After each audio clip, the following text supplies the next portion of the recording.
Welcome to Power Lunch Live. I'm Rhett, Power, your host. It's great to be with you here on this beautiful day.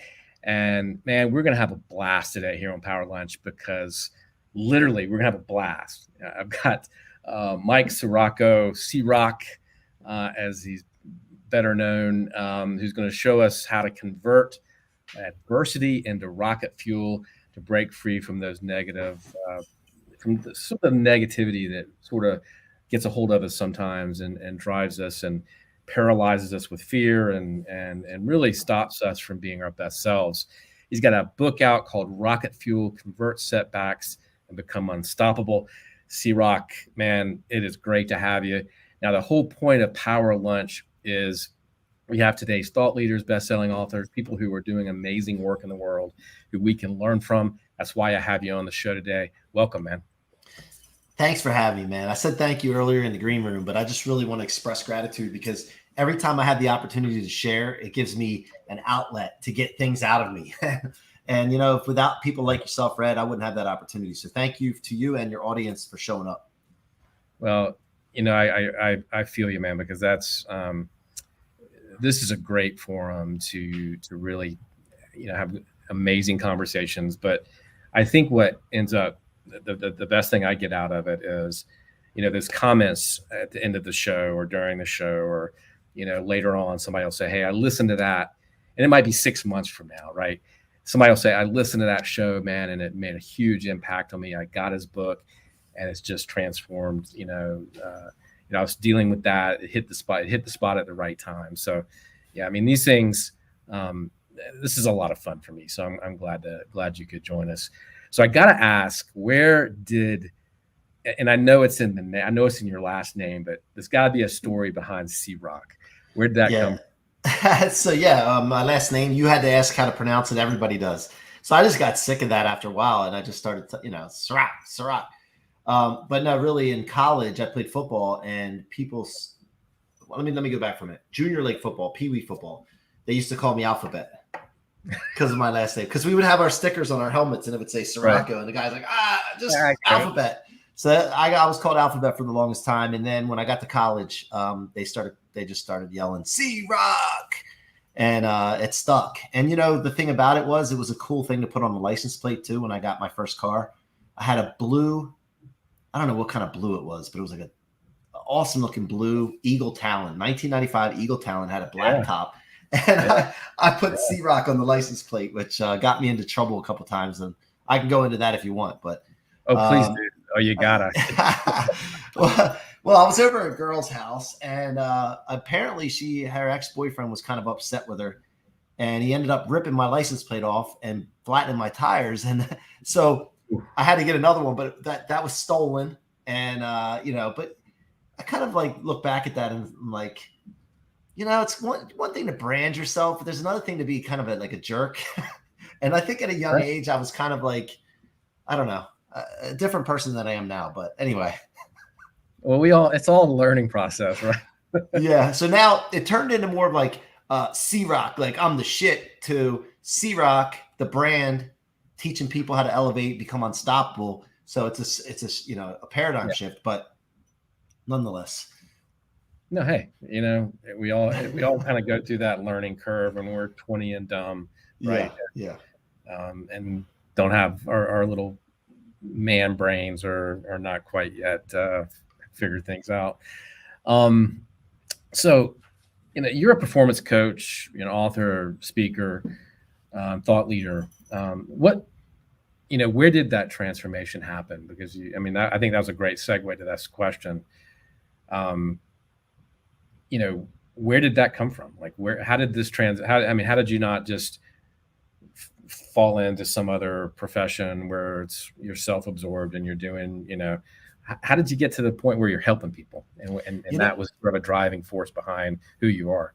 Yeah, I think it's my flame, right? It's what I feel most competent and confident to do and most powerful to do. And it all stems back from growing up in a broken home. I don't really remember my parents together. Being around a lot of broken people growing up, alcohol, drugs, abuse, suicide. And, I always used to hear people around me telling me the stories of why they were doing things they were doing. And as a young kid, I just never made any sense. I'm like, well, then just stop doing those things, or just why do you let that affect you? I would never buy the BS that they would tell themselves, even though they were buying the BS. So, but that led me to not allowing myself to buy the BS that I was giving myself for failing and not getting the things that I needed in life or wanted in life. So I would have to figure out a way to tell a story of why I was succeeding. And so I remember my mom telling me at a young age that, you're so inspiring. You're going to lead people one day. And I think that was programmed into me. And I think she subconsciously knew the kind of family that we were in, and that I was going to need to operate in that manner. So just from a young age, I've always been that way, and felt like I was a leader. And when I woke up in the morning, that I knew people were watching me and looking for direction. It's just something naturally that came, and I just leaned into it. Really took a hold of this, though. I've operated companies for years, but in 2017, I really felt this need that I need to get outside of my company, outside of my current environment, and really reach the world. And I had that itch. I don't know where that came from, but then I just started reaching out to mentors and then going hard and leaning into it. And then before you know it, 2-3 years later, I've become known all over the world, which is crazy to me to think about now that it's only happened in 2 or 3 short years. But yeah, I think really you create an attraction model when you start elevating people around you and causing and creating futures for people.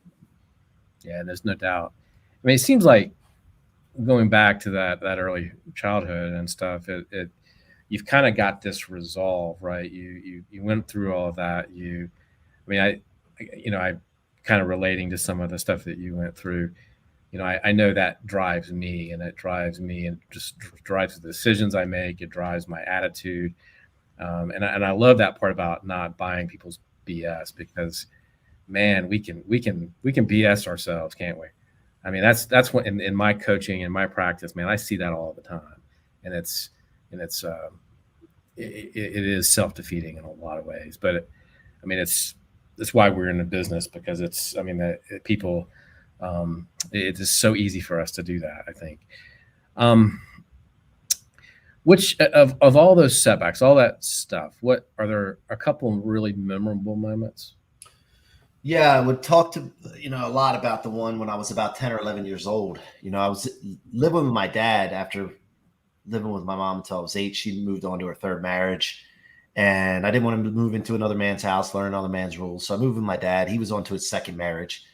And for a little while, it was okay. But there was some conflict between my stepmom and my mom, my dad, and all the stuff. I don't know the whole story, but I just know that it would pour down on me. And my stepmom had some issues. And, I by the way, I don't tell these stories to bash my parents or anybody. And, I don't get to see my dad, unfortunately, because of my stepmom. But she's got issues. I don't want to judge or anything like that. And I don't hold a grudge. But during that time from 8 to 11, I went through a lot of abuse and a lot of conflict. And I used to sleep with my baseball bat at night when I was 9 years old because of the things I was seeing. I was feeling threatened and the things I was hearing. And I just remember feeling alone a lot. Like I would talk to myself a lot, even though we had a lot of kids in the family. I would always be there just trying to talk myself through things. And at some point I realized that being in this abusive situation wasn't a good thing. So I shared what was going on with my mom. And I always had this doubt, though, that I should do that because I don't know what it would cause or what it would trigger and what would happen. And so when I did it, I felt like a weight off my shoulder, but I also had this paranoia of what was going to happen next. So I waited for a long time for my dad to be served court papers for my mom getting me back, custody wise. My mom told me at that time, she said, you know what, you need to stick to your guns when you believe in something. So with this case here, they're going to try to talk you out of this. You need to stick to your guns. And in life, when you believe in something, you got to stick to your guns because there's going to be people that have their own agendas. They're going to want you to match their agenda, or they're going to feel threatened by you. Yeah. And I know, and she used to be my mom used to believe in me so much. And she knew that, and she knew that people would, try to talk out. So she said, stick to your guns. So 3 weeks went by, 4 weeks went by. I don't know exact time, but eventually my dad got these papers served. And when that happened, I came home from school. I could feel the tension in the house. Yeah. And my dad was my hero. He was a bricklayer. He had his own company, mason, block, pour concrete, big forearms, kind of like me, almost. Rough hands. Like if you shook his hand, you knew he was a hard worker. I always looked up to him for that. Like that was he was my hero. And by the way, Italians, we don't carry wallets. We carry wads of money with rubber bands around it. And I don't know how we're going to do that with crypto nowadays. But anyway, he used to carry this wad of $100 bills and flash $100 bills at us kids all the time. And we thought that was so cool. And when he came back to confront me about these court papers, I didn't get in discussion with him. But he reminded me my mom was poor. He reminded me my mom had guys coming in and out of the house, so he said. And why I would want to go there, he didn't comprehend. So I said, well, I made my mind up. So he takes that wad of $100 bills out. He peeled one off and crumpled it up, and he threw it at me and said, here, then you're going to need this when you're living on the streets with your mother one day. And I was 11, and I remember that first thought went through my mind was, oh, no, what did I just do? But I'm also stubborn, Rhett. And the next thing that came after that was, I'm not going to need that money. Like, I'll show you. And that's the thing that drove me. Like, for 30 some years, subconsciously, I would just drive off of that fact. I can't let him win. Can't let him win. Can't let him win. And so that built a lot of grit and resiliency in me. And that's what I wrote the book Rocket Fuel about. Those kind of things, like storing things in your tank instead of your trunk. Most people store all the bad toxicity in their trunk and it weighs them down. I put it in there in my tank so that I can convert it into rocket fuel and become unstoppable. I mean, that's the thing, right? Those kind of things, like they motivate. I'm the same way. Like that stuff motivates. Like that motivates me. Like that just, okay, fine, great. Thank you for that answer, because that's what I needed, right? So that's really. I'm glad to meet a kindred soul in that way, because and that's why the book resonates with me, because it just, I like that. No, I like that being told you can't do it. You're not going to achieve it. You're not going to be successful. That turns me on in a lot of ways. What for you? So you wrote the book Rocket Fuel. What are some of the, you don't want to have to give away all the tips in the book, but what are some ways you can turn that negativity around? So say no say they're not wired like you and me, typically. Can you rewire somebody in that way and get them to think in the way that we think, I think, is what I'm asking. Yeah. So first of all, what I'm talking about in the book and this topic right here is good for some people, for most people. There is a certain point where you're going to refine your engine through self-development and learning and seeking knowledge and gaining knowledge. That toxic fuel won't work as much anymore, which I'll talk about in a second. But I just want to let everybody know there's stages to this. The first stage with this is to be proactive and understand that everything that happens in your life is for you. Like, you set a target out there and you're going for this target, and something comes your way and it appears like it's a setback or something, a roadblock, or you screw up, right? Those things are put there to guide you on the right path to get to the target that you want to go to. Or sometimes the target isn't the right target. It just isn't. It's not saying that you pick something out and you're going to quit. No, the target was not quite right. So all these things are for you to get to where you need to go. Once you proactively understand that, you understand that there's nothing that can stop you. And so it's a proactive approach. If you're in the midst of an adversity, though, it's very difficult to get any of this, because when there's chaos and confusion in an adversity, it's hard to be successful. The one thing, if you're in an adversity right now or close to one, the one thing to know is there is hope. There is light at the end of the tunnel, despite there not seeming to be. You just got to keep pushing and push through and try to go as fast as you can through it. And but once you get out of there, understand proactively, everything's for you. It literally is. It's a learning lesson. It's fuel. It's a guide, redirect. And no matter how it feels when those things happen, you still need to really comprehend that. And that's the key. It's not about changing you or changing anybody. It's just understanding and comprehending that concept. And so that's the toxic fuel, though. But when I wrote that book, I didn't come up with this other part that I've realized now.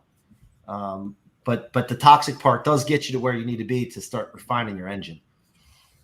Okay.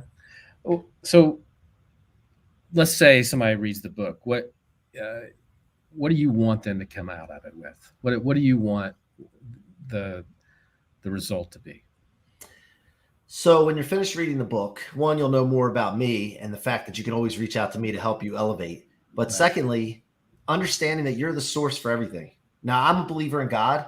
I'm a believer in an all-powerful God that put us here with free will and the tools to achieve whatever our mind can conjure up.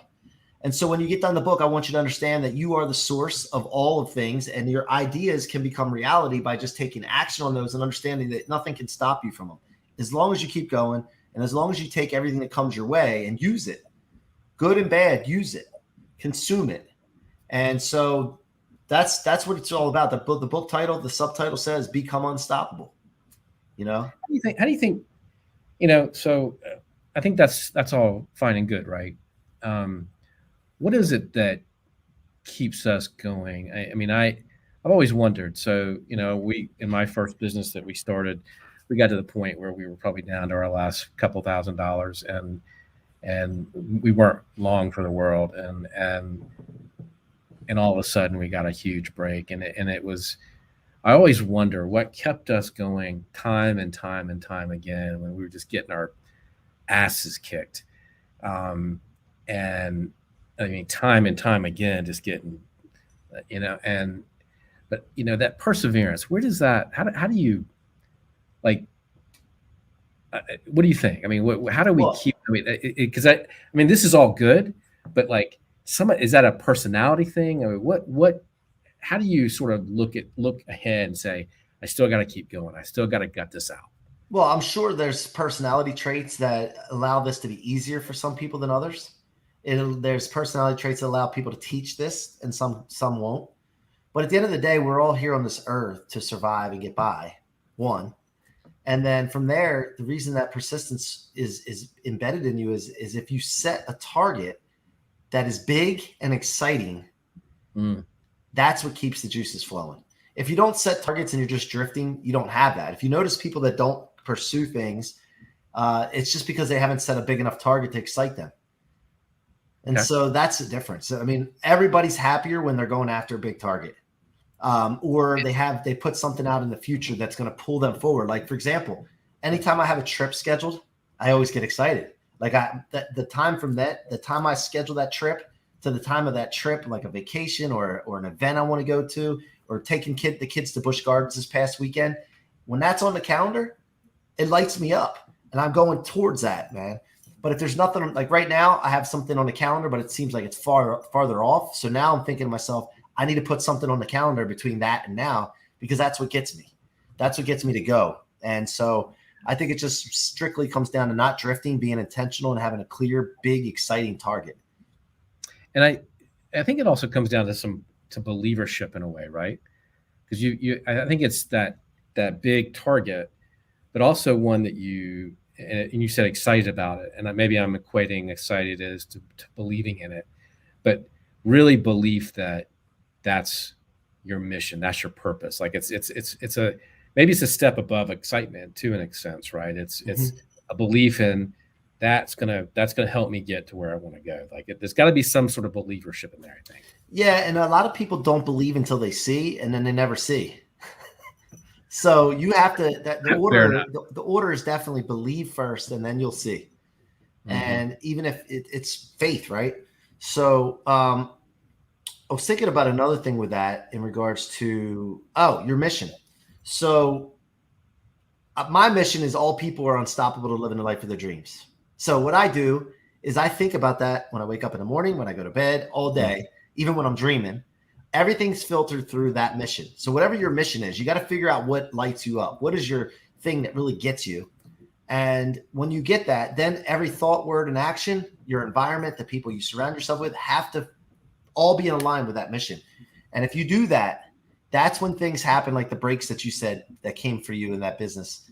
When you're aligned, magic happens. And you just can't explain it other than the fact that you're aligned with a mission. And but when you're not getting things to happen like that, you really need to check your alignment with your mission, and you also need to check where your commitments lie.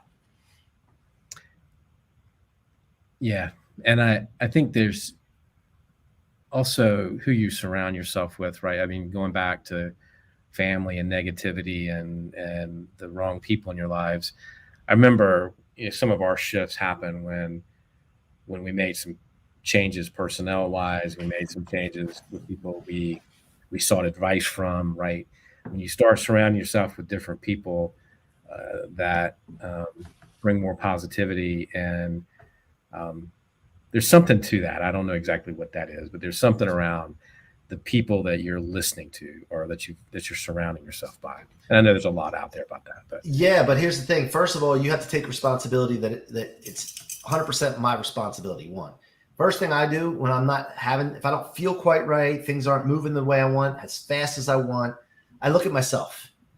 I check my operating basis and see what am I doing every day to contribute to the way I'm feeling right now or my achievement or lack thereof. And then from there, I realize, okay, well, if I'm not happy where I am or getting the results that I got to change my operating basis. I got to figure something out and change something. From there, then I go and also look at my discipline. Am I doing what I say I'm going to do? Am I in integrity? And I check these things first. Like I go through a checklist. Assessment is so huge in performance, and elevating comes from assessment.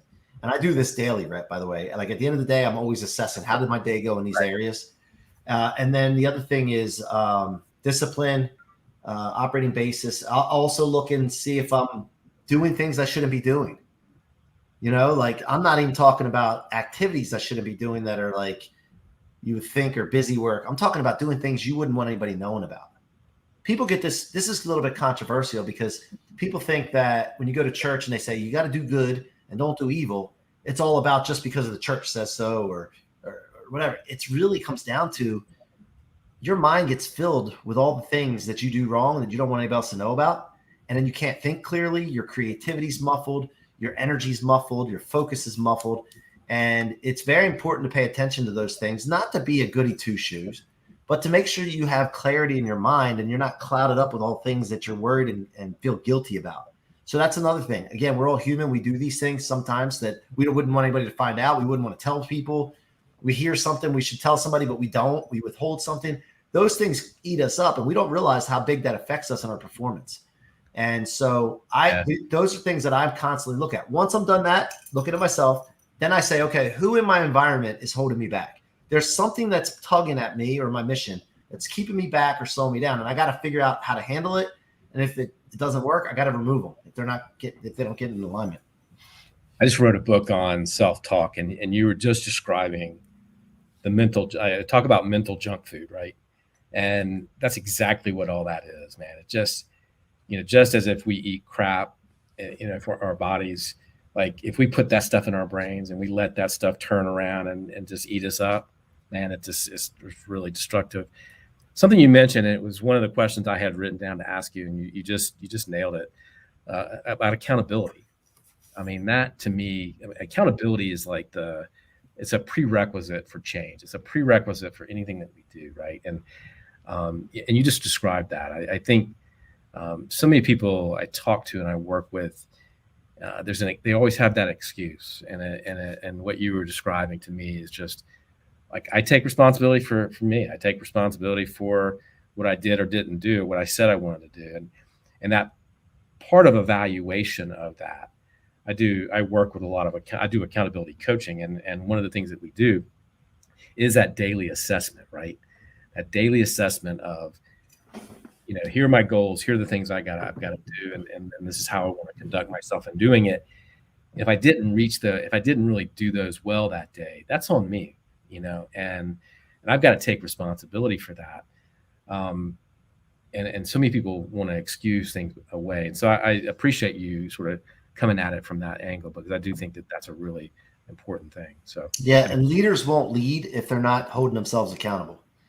In what areas you're not holding yourself accountable, you're not going to hold other people accountable. And the other thing is you'll get an imposter syndrome when you're trying to be a speaker, coach, influencer. You'll have an imposter syndrome feeling because you're not holding yourself accountable and checking those things I just mentioned.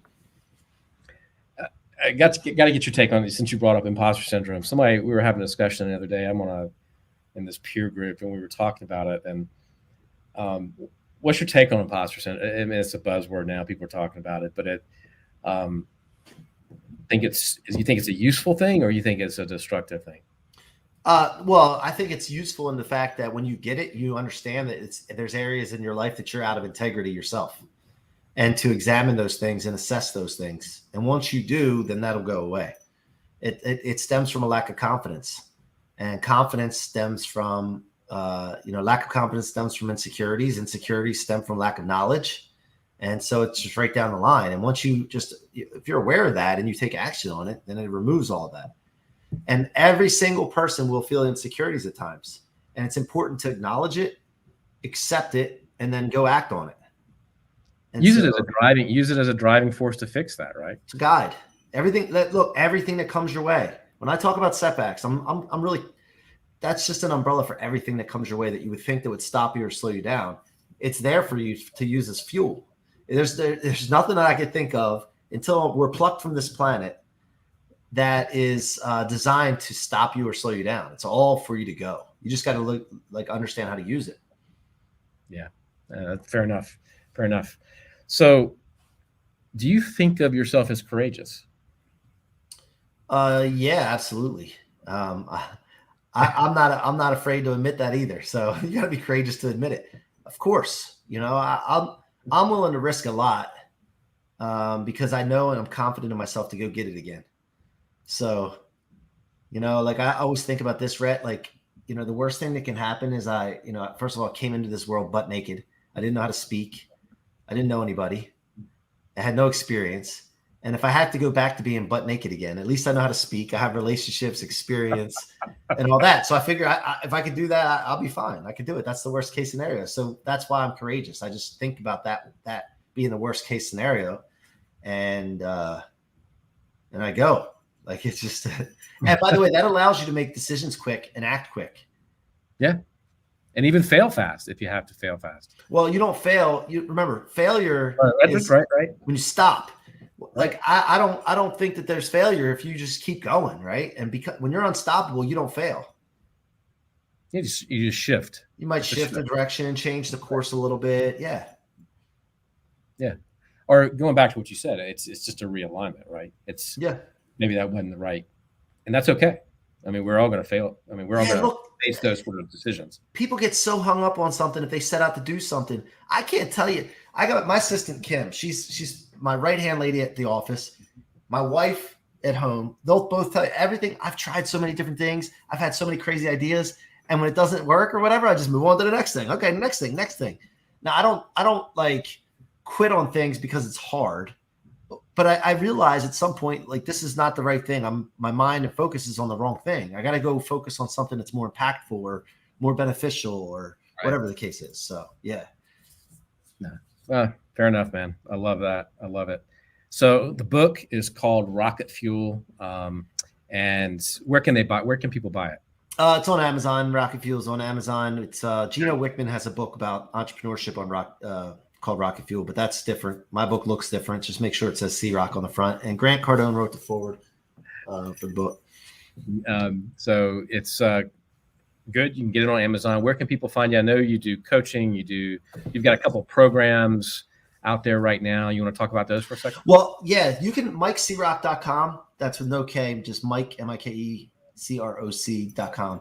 You can go there. What I'm really focused on right now, as you know, is the tech space. Right. I'm involved with the 10X incubator. We're launching 10,000 tech companies, scaling, selling 10,000 tech companies in 10 years. And one of the first products out is Blueprinted. And I'm really focused on that right now and working in that environment to coach and be a performance coach and support that whole environment and that ecosystem.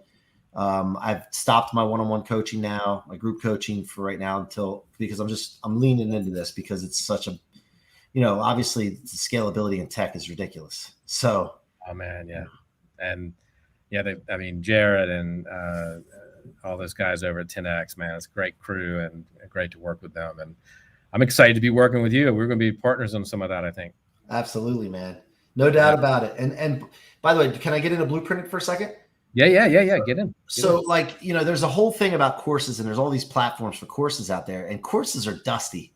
They really are dusty. I don't want to sit in class. I dropped out with a 4.0 in college because I didn't want to be in class anymore. I wanted to go do, create, and build. And so what I thought about this is that, I have courses. I've taken courses. 83% of courses don't get completed. I stand firmly against people teaching and providing content and not getting results. And so I was trying to figure out what causes me sometimes to have to spend more time, money, or slows me down. And it's not knowing the exact granular steps to achieve something. So I thought, what if we created a platform that has a marketplace where people can go search different topics or industries or experts. And when they did, blueprints would pop up. Just like when you're building a house, the exact steps and ingredients to achieve something in that format, so that all you had to do is follow the tasks. And as long as you followed the tasks and did what you were told, you would come up with a similar results as the architect intended for you. And so that's what we created. This is an industry disruptor. I have to get people like to really understand this is not a course platform. People keep saying, well, it's not another, it's totally different. It's the difference between watching the Food Network and somebody making this elaborate meal and then going trying to cook it yourself versus having the recipe with the steps, So I'm really excited about this. We're getting creators in it now, building the blueprints, and Grant Cardone's a partner in this. He's got a blueprint. Jared Yellen does. I do. And I'm going to get you to put one in there. And, it's an awesome community. We're building a community around this. We're going to have events around it.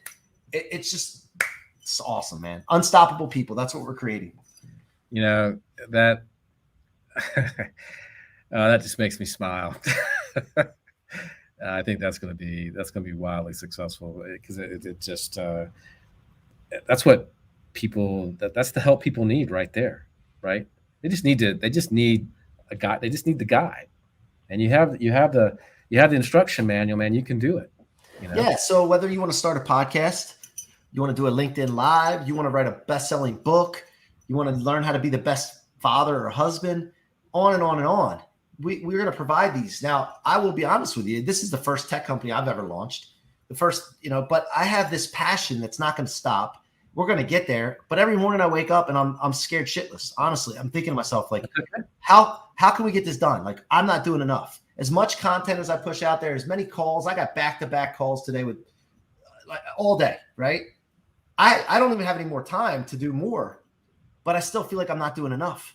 And so I'm always, and I think that scared shitless feeling is a good thing for performance because I just know I got to keep pushing energy out and nothing's ever good enough. So just being totally transparent, like this isn't to me, it's fun at times, but normally it's not fun. It's like, oh shit, like I'm trying to put a fire out all the time, like in a good way. Like, I guess that's the best way to describe it. So it's good. It's good that you backed yourself up in the wall against that wall a little bit though, too, because I think that's when you're going to get those breakthroughs. You're going to push harder and harder and harder. And that's what that takes. Yeah. There's no comfortability. There's no complacency. There's no room for that. I'm on edge all the time. Go, go, go. And I will tell you that I have to make sure that when I get into the house, because this is my studio, my office here, my bachelor pad below the house here. But I got to make sure that I got to toggle it back a little bit around the family because sometimes I don't, and I come in hard, and I'm like a speedboat coming in, and people are sitting in tubes in the water, and there's a big wake, and then I ruffle feathers, and I'm wondering, wait a minute, why are they acting like this? Right. I know. And so this is part of being me, though. Well, hey, we all that's the part of the going back to the early influences in your life, man. It's knowing, I mean, that's got to have changed your behavior and your desire to want to be the best dad you can be and the best husband and spouse that you can be. And I mean that, and to be engaged and to do those things, that do it differently, just do it differently and do it better. Right. Those were all great experiences, I'm sure, but you're right, man. I get it. Having that, taking it down a notch. And I was talking to a guy about a year ago on this program, and we were talking about, he was sort of, he reminds me of you a little bit. And he said he walked out of the office and he had to, he came home and he changed clothes. And like the kids knew, like the minute he changed clothes, dad was home. Like, but until the dad, the at-home clothes came on, like dad was in a different mode. And I thought that was a pretty clever way. I like that. It was also a way for him to like turn it off. Like it was his reminder. It was like his reminder to like tune it down a little bit, right? Yeah, I need that. I thought that was actually a pretty clever way to sort of like distinguish or like, separate the two or something. But I'll tell you, because I do have this feeling that nothing's ever like, I didn't push enough energy out. And so even when I'm at home, I'm like, oh, what can I do? I got to get on Clubhouse. I got to extrovert. So, it's something I like. I'm honestly working on that all the time. Like I'm trying to be the best husband and father. and I've been married 18 and a half years, wonderful wife. And it's something that as a human being, that's one of the areas that I really want to focus on more. And I love that though. I'm going to change my clothes when I get home, when I go upstairs. Yeah, and the kids know, Yeah. know, it's like dad's in his home clothes and we can, we can engage. So yeah, I thought that was a pretty clever thing. My kids are too old for that, but Yeah. I love anyway. it, man. All right, man. Hey, get a copy of the book. Thank you for being here with us today. The book is called Rocket Fuel. You can get it on Amazon. Take a look at what Mike's doing, and you're going to be hearing more about Blueprint, I'm sure. But hey, thank you so much today. Appreciate it. Thanks, Rhett. Appreciate you, man. Thanks.